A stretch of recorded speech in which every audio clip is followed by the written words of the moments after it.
சென்னையில குட்கா வழக்கில் சிறையில் அடைக்கப்பட்டவர் பலியான சம்பவத்தில் உறவினர்கள் தற்போது காவல் நிலையத்தை முற்றுகையிட்டிருக்கிறார்கள். கூடுதல் விவரங்களை எமது செய்தியாளர் மீரான் வழங்கிட கேட்கலாம். மீரான், என்ன நடந்தது? தற்போது அவருடைய உறவினர்கள் வைக்கக்கூடிய கோரிக்கை என்னவாக இருக்கிறது?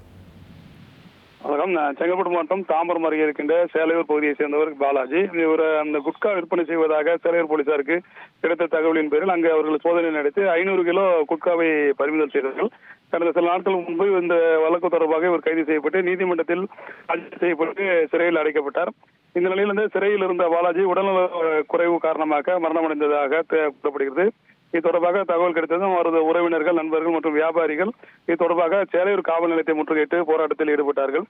சிறையில் இருந்த பாலாஜியின் மரணம் தொடர்பாக முழுமையான விசாரணை நடத்த வேண்டும், இந்த சம்பவத்திற்கு காரணமானவர்கள் மீது உரிய நடவடிக்கை எடுக்க வேண்டும் என்று வலியுறுத்தி அவர்கள் போராட்டத்தில் ஈடுபட்டனர். இதன் காரணமாக சேலையூர் காவல் நிலைய பெரும் பரபரப்பு ஏற்பட்டது. ஏராளமான போலீசார் இந்த பகுதியில் பாதுகாப்பாக குவிக்கப்பட்டார்கள். போராட்டத்தில் ஈடுபட்டுள்ள போலீஸ் உயரதிகாரிகள் பேச்சுவார்த்தை நடத்தினர். தொடர்பாக உரிய நடவடிக்கை எடுப்பதாக அவர்கள் உறுதியளித்தனர். உங்களுடைய புகார்கள் அனைத்தையும் இந்த மரணம் தொடர்பாக விசாரணை நடத்த நீதிபதி முன்பு நீங்க தெரிவியுங்கள், அதில் அந்த தவறு செய்வர்கள் யாராக இருந்தாலும் நிச்சயமாக நடவடிக்கை எடுக்கப்படும் என்ற உறுதியை அவர்கள் அளித்தார்கள். இதன் பிறகு அவர்கள் முழுவதுமாக அங்கிருந்து மாநகர பேருந்து மூலமாக தற்போது ஸ்டாலினி மருத்துவமனைக்கு அனுப்பப்பட்டு அங்கு அந்த விசாரணை நடைபெற்றுக் கொண்டிருக்கின்ற நீதிபதி முன்பு உங்களுடைய கருத்துக்களை சொல்லுங்கள், உங்களுடைய குறைகளை புகாராக எழுதி கொடுங்கள் என்று போலீசார் அறிவுறுத்தினார்கள். அதன் பிறகு அவர்கள் தற்போது அங்கு புறப்பட்டு சென்று கொண்டிருக்கிறார்கள். இந்த சம்பவம் காரணமாக சேலையூர் காவல் நிலையம் பகுதியில் ஒரு பெரும் பரபரப்பு ஏற்பட்டது. இனி செல்லும் இடமெல்லாம் செய்தி.